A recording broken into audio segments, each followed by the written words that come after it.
नमस्कार, उत्तराखंड बुलेटिन में आप सभी का स्वागत है। मैं हूं आपके साथ नलिनी पांडे। बड़ी खबर के साथ बुलेटिन की शुरुआत करेंगे। इस वक्त की बड़ी खबर अपने दर्शकों को बता देते हैं। उत्तराखंड में भारी बारिश का कोहराम लगातार जारी है। भारी बारिश से चारों धामों का रास्ता बंद हो चुका है और साथ ही बारिश और लैंडस्लाइडिंग से प्रदेश की 300 सड़कें बंद बताई जा रही हैं। केदारनाथ, बद्रीनाथ, गंगोत्री और यमुनोत्री को जोड़ने वाले हाईवे बंद हैं। बंद मार्गों को खोलने के लिए युद्ध स्तर पर काम चल रहा है और मार्ग बंद होने से कई गांवों का संपर्क भी कट रहा है। बड़ी खबर बता रहे हैं अपने दर्शकों को। उत्तराखंड वासियों के लिए अहम खबर। उत्तराखंड में आपदा लगातार बढ़ती हुई चली जा रही है, अपना कहर बरपा रही है। भारी बारिश लगातार देखने को मिल रही है, जिससे लैंडस्लाइडिंग भी हो रही है। मलबा सड़कों पर आ रहा है, यातायात बाधित हो रहा है, जनजीवन अस्त व्यस्त हो रहा है।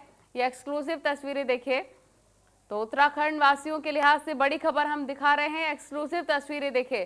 भारी बारिश हो रही है, जिससे चारों धामों का रास्ता भी बंद हो चुका है। वहीं पर अलग अलग जगहों पर लैंडस्लाइडिंग की तस्वीरें भी सामने आ रही हैं, जिससे जो यातायात है वो भी प्रभावित हो रहा है। मार्ग बंद होने से कई गांवों का संपर्क भी कट रहा है। तो काफी दिक्कतों का सामना उत्तराखंड वासियों को करना पड़ रहा है। अलग अलग जगहों पर बारिश की तस्वीरें, नदी नाले उफान पर हैं। बाढ़ जैसे हालात हैं हरिद्वार के कई जगहों पर भी। इसी के साथ लैंडस्लाइडिंग भी हो रही है। देश में भारी बारिश के कारण सबसे ज्यादा मुसीबत पहाड़ों पर टूट रही है और पहाड़ी इलाकों में भारी बारिश के कारण उफनते नाले और टूटकर गिरते पहाड़ जिंदगी पर भारी पड़ रहे हैं। लैंडस्लाइड से रास्ते बंद पड़े हैं और घरों में लोग खौफजदा हैं काफी ज्यादा। और पहाड़ों में कई दिन से जारी मूसलाधार बारिश से जनजीवन अस्त व्यस्त है। ये आप 5 तस्वीरें देखिए। ऋषिकेश, रामनगर, चमोली, पौड़ी, मसूरी, जहां पर काफी दिक्कतों का सामना लोग कर रहे हैं। ये ऋषिकेश की तस्वीरें देखिए।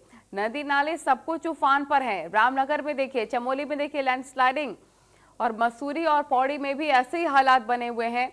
बड़े बड़े बोल्डर गिर रहे हैं पहाड़ों से। लगातार केदारनाथ यात्रा भी बंद बताई जा रही है। रास्ते कई बंद हो रहे हैं लैंडस्लाइडिंग की वजह से। तो आप इन 5 तस्वीरों के माध्यम से अंदाजा लगा सकते हैं कि उत्तराखंड में किस तरह के हालात बने हुए हैं। मौसम किस तरह से अपना कहर बरपा रही है। लोग काफी ज्यादा परेशान हैं, क्योंकि कई गांवों के संपर्क भी टूट रहे हैं। देवभूमि में किस तरह से मौसम की मार झेलनी पड़ रही है लोगों को, 5 तस्वीरों के माध्यम से आप देखिए। ऋषिकेश, रामनगर, चमोली, पौड़ी, मसूरी। अब बात कोरोना की कर लेते हैं, जहां पर उत्तराखंड में कोरोना का कोहराम लगातार जारी है। बीते 24 घंटे में कोरोना के 447 नए केस मिले हैं। कोरोना मरीजों की संख्या 14,000 के पार है। कोरोना से अब तक 192 लोगों की मौत भी हो चुकी है। उधम सिंह नगर में सबसे ज्यादा 106 नए केस, हरिद्वार में 101, देहरादून में 95, नैनीताल में 50 नए केस, उत्तरकाशी में 41, अल्मोड़ा में 14 और पौड़ी में 11 नए केस सामने आ चुके हैं। तो ये ताजा आंकड़े हम आपको बता रहे हैं। अलग अलग जिलों में किस तरह के हालात बने हुए उत्तराखंड में कोरोना महामारी के मद्देनजर बड़ी खबर के माध्यम से आपको बता रहे हैं। उत्तराखंड में लगातार कोरोना अपना कहर बरपा रहा है। प्रशासन की चिंता भी बढ़ा रहा है। टेस्टिंग काफी ज्यादा हो रही है, लेकिन एक सवाल यहाँ पर इस बात का भी, क्योंकि कई जगहों पर देखने को मिल रहा है कि रिपोर्ट जल्दी नहीं आ रही है, जिससे संक्रमण और ज्यादा फैल रहा है। जब लोगों को पता ही नहीं चलेगा वो पॉजिटिव है या नेगेटिव, तो वो संक्रमण फैला सकते हैं। उधम सिंह नगर में भी सबसे ज्यादा 106 नए केस। लगातार केसेस बढ़ रहे हैं उत्तराखंड में कोरोना महामारी के मद्देनजर। आप देखिए अलग अलग जिलों में क्या अपडेट है कोरोना का। बड़ी खबर के माध्यम से हम आपको बता रहे हैं। उत्तराखंड वासियों के लिहाज से बड़ी खबर आपको बता रहे हैं। तो उत्तराखंड वासियों के लिए बड़ी खबर, जहां कोरोना केसेस काफी ज्यादा बढ़ रहे हैं। 192 लोगों की अब तक मौत हो चुकी है।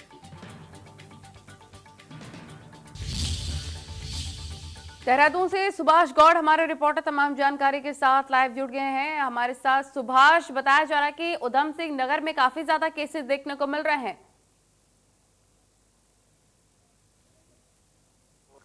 उधम सिंह नगर में लगभग 106 नए कोरोना पॉजिटिव केस पाए गए हैं। ये माना जा सकता है कि जो उधम सिंह नगर लगातार कोरोना अपना पैर पसारता जा रहा है। लगातार जिन मरीजों का आंकड़ा इस क्षेत्रों में बढ़ रहा है, क्योंकि देखा गया है पिछले मरीज उधम सिंह नगर में पाए गए, 102 मरीज हरिद्वार जिले में पाए गए, तो उसके बाद लगभग 96 मरीज जो है देहरादून में पाए गए हैं।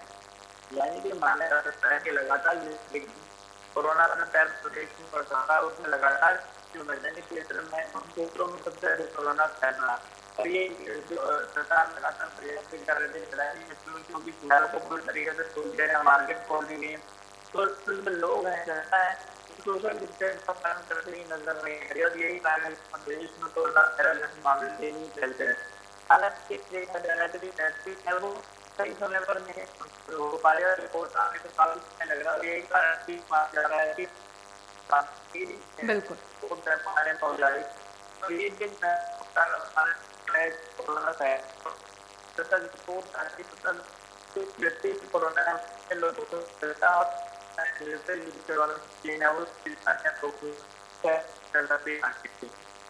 ठीक है, बहुत शुक्रिया आपका तमाम जानकारी साझा करने के लिए। प्रशासन अपना काम कर रहा है अपने स्तर पर, लेकिन केसेस थम नहीं रहे हैं। अब खबर देहरादून से, जहां पर नेशनल हेल्थ मिशन का कार्यालय अब सील हो चुका है। एनएचएम कार्यालय के 7 कर्मचारियों को कोरोना हो चुका है। 48 घंटे तक एनएचएम का दफ्तर सील रहेगा। महानिदेशालय बिल्डिंग को पूरी तरह से सैनिटाइज किया गया है। तो 48 घंटे 48 आवर्स तक ये बंद रहेगा, सील रहेगा। अब उसको सैनिटाइज कराया जाएगा क्योंकि कोरोना केसेस यहां पर मिले हैं। दहशत का माहौल जिसके बाद बन चुका है।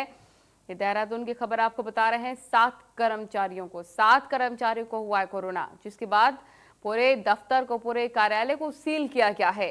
48 घंटे के लिए सीलिंग हुई है और तब तक सैनिटाइजेशन का काम भी चलेगा, जिससे कर्मचारियों में दहशत का माहौल है क्योंकि अब सबको टेस्टिंग करवानी पड़ेगी जिनके भी वो संपर्क में आए थे, क्योंकि 7 कर्मचारी बताया जा रहा है कि जो कोरोना पॉजिटिव हैं।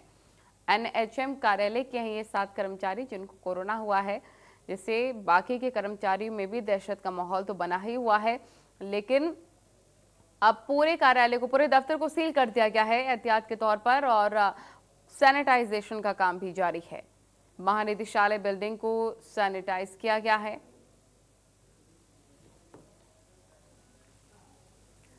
कोरोना मरीजों के लगातार बढ़ते ग्राफ को देखते हुए आयुष मंत्रालय ने प्रतिरोधक क्षमता बढ़ाने के लिए आयुष रक्षा किट बनाया है, जिसमें राजकीय आयुर्वेदिक पंचकर्म चिकित्सालय का कोटद्वार के द्वारा कोरोना वॉरियर्स को आयुष रक्षा किट वितरित किया गया है। चिकित्सालय के प्रभारी डॉक्टर जयदीप बिष्ट ने बताया है कि कोरोना महामारी से लड़ने में आयुर्वेदिक औषधि की कारगर साबित हो रही है। आयुष रक्षा किट जो कि प्रतिरोधक क्षमता बढ़ाती है और बीमारियों से लड़ने में मदद करती है। इसी क्रम में 200 कोरोना वॉरियर्स को जो कि फ्रंट लाइन में आकर काम कर रहे हैं, उनको आयुष रक्षा किट दी गई है।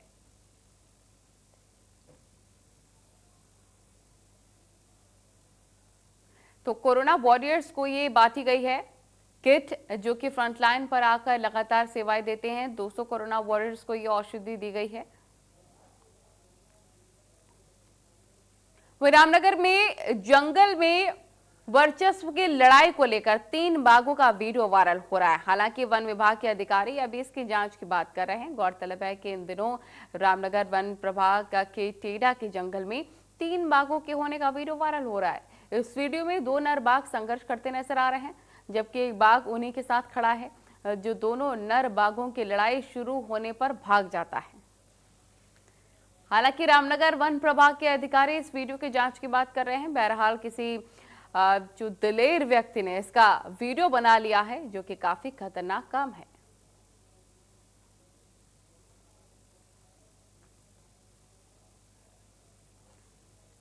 तो वहीं इसको लेकर डीएफओ रामनगर का क्या कुछ कहना है, आपको सुनवाते हैं। देखिए, ये वीडियो भी हमारे संज्ञान में आया है, जो लगभग 25 सेकंड के आसपास है और उसमें 3 बाघ हैं, जिसमें 2 बाघ आपस में संघर्ष कर रहे हैं। तो चूंकि ये वन क्षेत्र हमारा जो है काफ़ी टाइगर बाहुल्य क्षेत्र है, तो इस तरीके की घटनाएं जिसमें टाइगर आपसी जो है यहाँ पे संघर्ष करते हैं क्षेत्र के लिए, तो ये कोई अलग ऐसे बहुत वो नहीं है, दिस इज नॉर्मल। लेकिन अभी ये बात भी हमारे जो टीम है, जो हमारी टेढ़ा की जो हमारी टीम है, जो हमारा रेंज है वहाँ पे, उसके द्वारा इस बात की पुष्टि नहीं हुई है कि उसी क्षेत्र की है।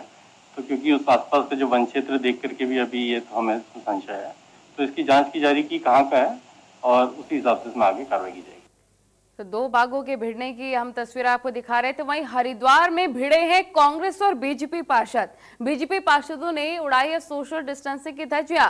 मेयर का घेराव करने पहुंचे थे बीजेपी पार्षद और कांग्रेस पार्षद और बीजेपी पार्षदों में तू मैम देखने को मिली। दोनों पार्टी के पार्षदों में जमकर धक्का मुक्की हुई। मेयर पर कूड़ा उठाने को लेकर भेदभाव करने का भी आरोप लगाया गया है। तो मेयर का घेराव करने पहुंचे थे बीजेपी पार्षद, जमकर जिसके बाद तू मैम हुई है।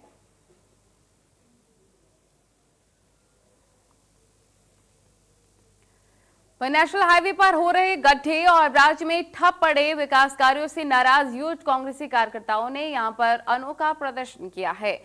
यूथ कांग्रेसी कार्यकर्ताओं ने यहां नेशनल हाईवे पर एकत्रित होकर सड़कों पर सांकेतिक रूप से गड्ढे भरकर सरकार को जगाने का काम किया है। यूथ कांग्रेसी कार्यकर्ताओं ने कहा है कि राज्य में विकास कार्य पूरी तरह से ठप पड़े हैं। इसके अलावा नेशनल हाईवे पर विशाल का गड्ढे बने हैं। पता ही नहीं चलता है कि सड़कों में गड्ढे या गड्ढों में सड़क, जिसकी वजह से आए दिन सड़क दुर्घटनाएं होती हैं। मगर क्षेत्रीय विधायक और सरकार के जनप्रतिनिधि नेशनल हाईवे को दुरुस्त करवाने में नाकाम साबित होते हुए नजर आ रहे हैं और इसका खामियाजा राहगीरों और आम जनता को भुगतना पड़ रहा है। यूथ कांग्रेसी कार्यकर्ताओं ने सीधे तौर पर कहा है, यदि सरकार नेशनल हाईवे के गड्ढों को जल्द से जल्द भरवाने का काम नहीं करती है तो सभी कार्यकर्ता उग्र आंदोलन को बाध्य हो जाएंगे और प्रदर्शन करेंगे।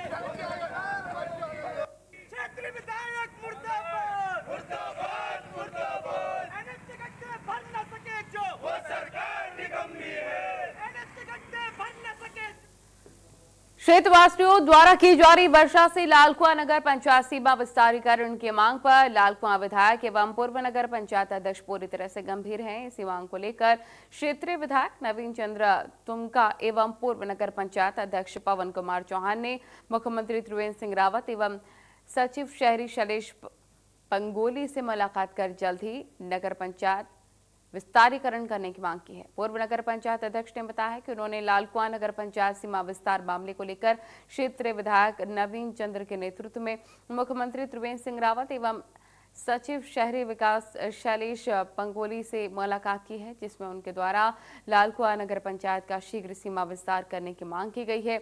मुख्यमंत्री द्वारा सीमा विस्तार की कार्रवाई में तेजी लाने की आश्वासन भी वहां पर मिलता हुआ नजर आ रहा है।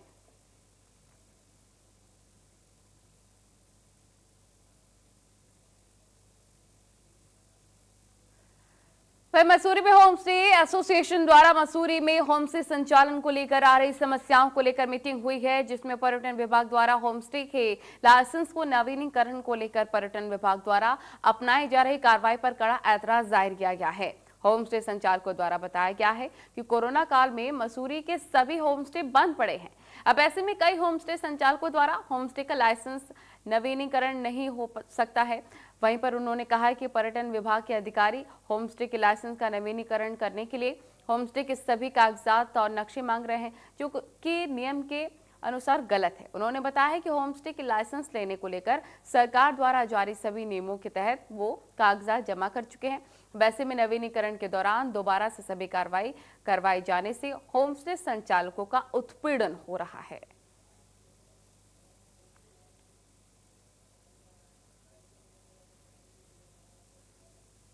पौड़ी गढ़वाल के सतपुली चौपटा खाल विधानसभा के ब्लॉक द्वारी खाल में पर्यटन आवास गृह और मल्टीपर्पज हॉल निर्माण का शिलान्यास पर्यटन मंत्री और क्षेत्रीय विधायक सतपाल महाराज ने किया है। मंत्री महाराज सतपाल ने बताया है कि करोड़ों की लागत से इसे बनाया जाएगा, जिसमें 40 शैयाओं को पर्यटन आवास गृह और विवाह समारोह के लिए मल्टीपर्पज हॉल का निर्माण होगा, जिससे निश्चित ही पर्यटन को बढ़ावा मिलेगा। पर्यटन में स्थानीय लोगों को रोजगार भी मिलेगा। मुख्यमंत्री के द्वारा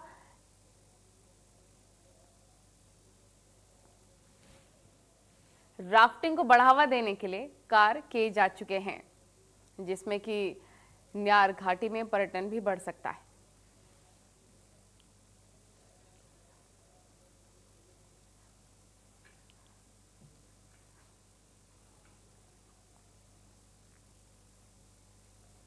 वहीं हरिद्वार के भोटिया पड़ाव में पुलिस ने 2 स्मैक तस्करों को गिरफ्तार कर लिया है और इन दोनों तस्करों के पास से 85 ग्राम स्मैक बरामद हो चुकी है। दोनों आरोपी किशन और परवेज रुद्रपुर के रहने वाले हैं और लंबे वक्त से युवाओं को जानलेवा स्मैक बेच रहे थे। एसपी सिटी अमित श्रीवास्तव ने बताया है कि इन दोनों तस्करों को पुलिस ने चेकिंग के दौरान गिरफ्तार किया। इसके अलावा इन दोनों तस्करों की आपराधिक हिस्ट्री को भी खंगाला जा रहा है। साथ ही जिन इलाकों में ये तस्करी करने जाते थे वहां पे पुलिस इन तस्करों से खरीदने वाले लोगों की जानकारी जुटा रही है ताकि इस पूरे गिरोह का भंडाफोड़ हो सके। फिलहाल भोटिया पड़ाव चौकी पुलिस ने दोनों तस्करों को स्मैक के साथ गिरफ्तार कर लिया है और एनडीपीएस एक्ट के तहत कार्रवाई की जा रही है।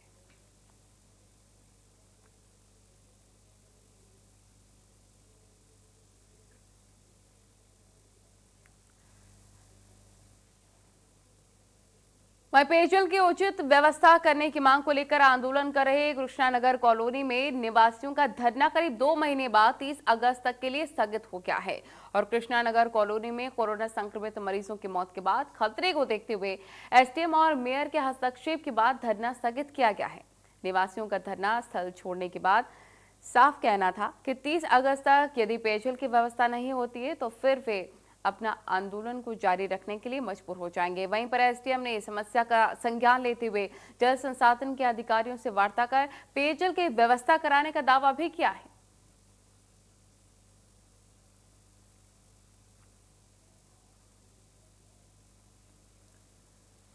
वहीं मसूरी नगर पालिका द्वारा मसूरी क्षेत्र को बंद पड़े नाले को खोलने की कवायद लगातार जारी है, जिसको लेकर अधिशासी अधिकारी आशुतोष शती द्वारा कई क्षेत्र के बंद पड़े नालों का निरीक्षण किया गया और अधीनस्थ अधिकारियों को तत्काल नालों को खोलने को लेकर कार्रवाई करने के निर्देश दिए गए हैं। मसूरी नगर पालिका क्षेत्र में कई जगहों पर प्राकृतिक और पालिका द्वारा निर्माण हुए नाले मलबे और गंदगी से पटे हुए हैं। इस वजह से बारिश के समय पर पानी नालों में न जाकर सड़क से बहकर लोगों के घरों और दुकानों में घुस रहा है, जिससे लोगों को भारी दिक्कतों का सामना करना पड़ रहा है।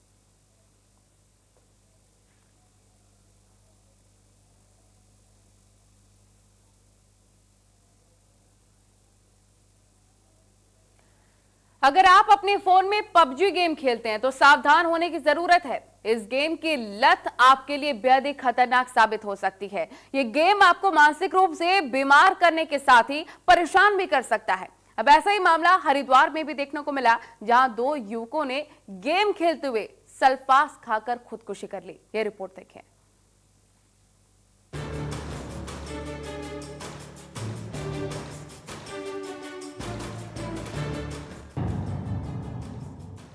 पबजी ने ली 2 युवकों की जान।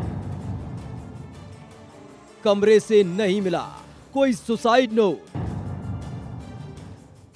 जांच के लिए मोबाइल को भेजा forensic lab. Online game PUBG इस वक्त पूरी दुनिया में पॉपुलर हो चुका है।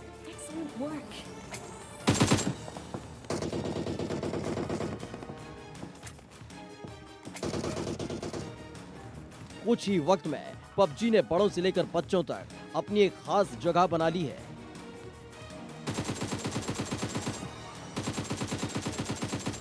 अगर आप अपने फोन पर पबजी गेम खेलते हैं तो सावधान होने की जरूरत है।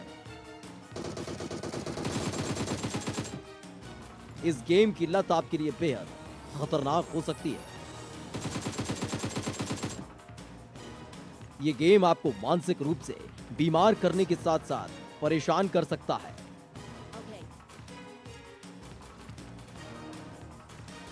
हरिद्वार से एक ऐसा ही मामला सामने आया है जिसने सभी के होश उड़ा दिए हैं। राज्य में लगभग सभी युवा इस गेम के एडिक्ट हो चुके हैं।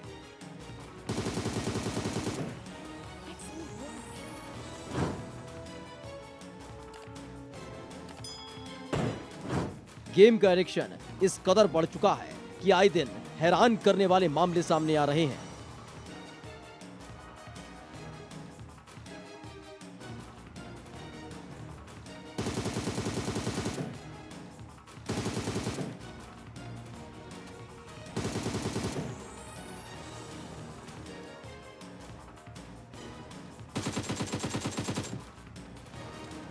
पबजी गेम खेल रहे 2 युवकों को अपनी इज्जत में इस कदर लिया कि पूरे इलाके में हाहाकार मच गया।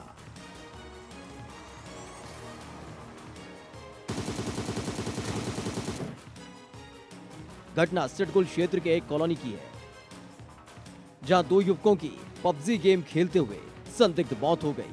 उनके साथ कमरे में रहने वाले दोस्तों ने बताया कि ऋषभ और दीपक पबजी गेम खेलने के आदी थे।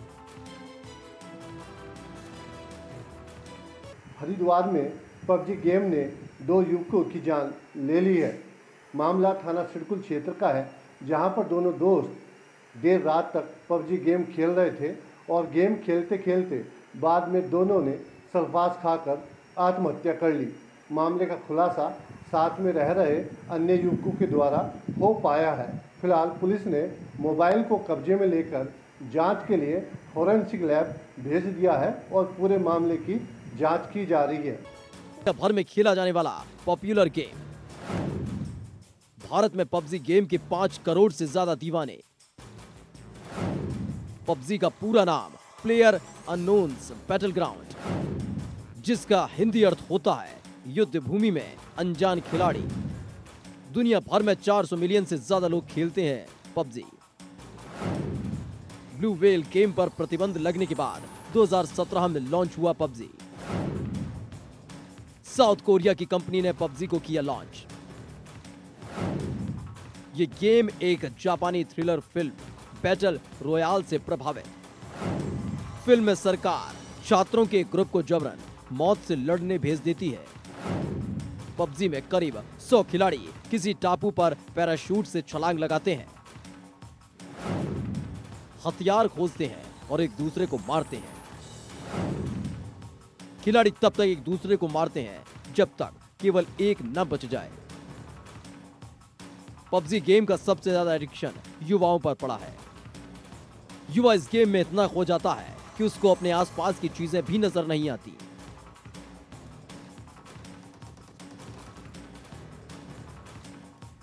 वहीं इस गेम ने कई युवाओं और बच्चों की जान ले ली है।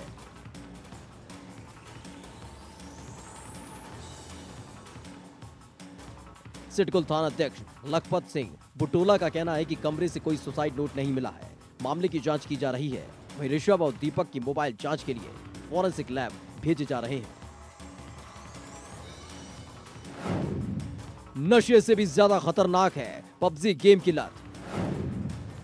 इस गेम की लत ड्रग्स की लत से भी ज्यादा खतरनाक। WHO ने गेम खेलने की लत को एक मानसिक बीमारी बताया। पबजी गेम की लत से बच्चों की रातों की नींद गायब। लगातार पबजी गेम खेलने से एंजाइटी की समस्या बढ़ रही है। बच्चों को धीरे धीरे मानसिक रोग की ओर ले जा रहा है गेम। मोबाइल फोन पर वीडियो देखने से ज्यादा लोग खेल रहे हैं पबजी। गेम खेलने में लोग रोज 1 घंटे से ज्यादा का वक्त कर रहे हैं खर्च। पबजी गेम के कारण टीवी देखना हुआ कम। ज्यादातर गेमर्स टीवी के प्राइम टाइम से आधी रात तक खेलते हैं गेम। बहरहाल 2 युवकों की गेम खेलने के दौरान आत्महत्या की बात फिलहाल पुलिस के गले नहीं उतर रही है। सवाल इसलिए भी उठ रहा है कि दोनों ने रात में 1:30 बजे सल्फाज खाई। इससे साफ है कि उन्होंने पहले से कमरे पर सल्फाज लाकर रखी थी। ऐसे में सल्फाज खरीद कर लाने के दौरान उनके दिमाग में ऐसा क्या चल रहा था कि जान देने का मन बना चुके थे। उनके रूम पार्टनर्स ने इस बारे में कोई जानकारी होने से मना किया है। वहीं पुलिस ने कमरे की तलाशी भी ली, मगर कोई सुसाइड नोट पुलिस को नहीं मिला है। हरिद्वार से धर्मेंद्र की रिपोर्ट, इंडिया न्यूज। चलिए खबरों में आगे बढ़ेंगे। पौड़ी में बीते 3 दिन से लगातार बारिश हो रही है। भारी बारिश से जनजीवन पूरी तरह से प्रभावित है और भारी बारिश से नदी नाले उफान पर है। मौसम विभाग ने अगले 24 घंटे भारी बारिश का अलर्ट जारी किया है और बारिश के मद्देनजर जिला प्रशासन और आपदा प्रबंधन विभाग भी अलर्ट मोड पर है। सभी अधिकारियों को सतर्क रहने के निर्देश जारी कर दिए गए हैं। जो है एक आदमी की भी चलने की जगह नहीं है और बिल्कुल इस तरह से जो है ये पूरा जाने वाला।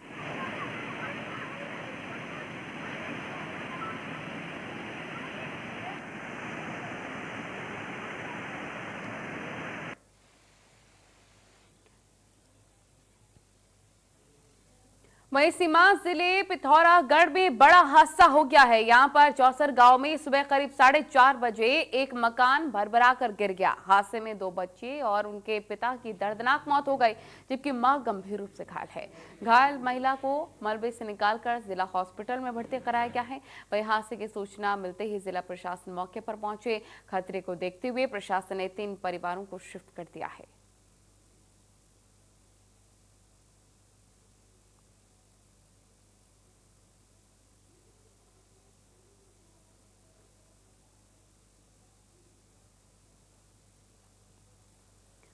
वहीं रुड़की के गणेशपुर में मुख्य मार्ग धंसने के कारण 4 मकानों में दरारें आ गई हैं, जिससे मकान में रह रहे लोगों में हड़कंप मचा हुआ है। मकानों में दरार आने और दीवार धंसने की सूचना के बाद प्रशासनिक अधिकारी और जनप्रतिनिधि मौके पर पहुंच गए। सुरक्षा के मद्देनजर ज्वाइंट मजिस्ट्रेट ने चारों मकानों को तत्काल रूप से खाली करवाने और रहने वाले लोगों को कहीं और शिफ्ट करने के लिए कहा है। इसके साथ वहीं स्थानीय लोगों में प्रशासन और जनप्रतिनिधियों के खिलाफ भारी रोष भी नजर आ रहा है।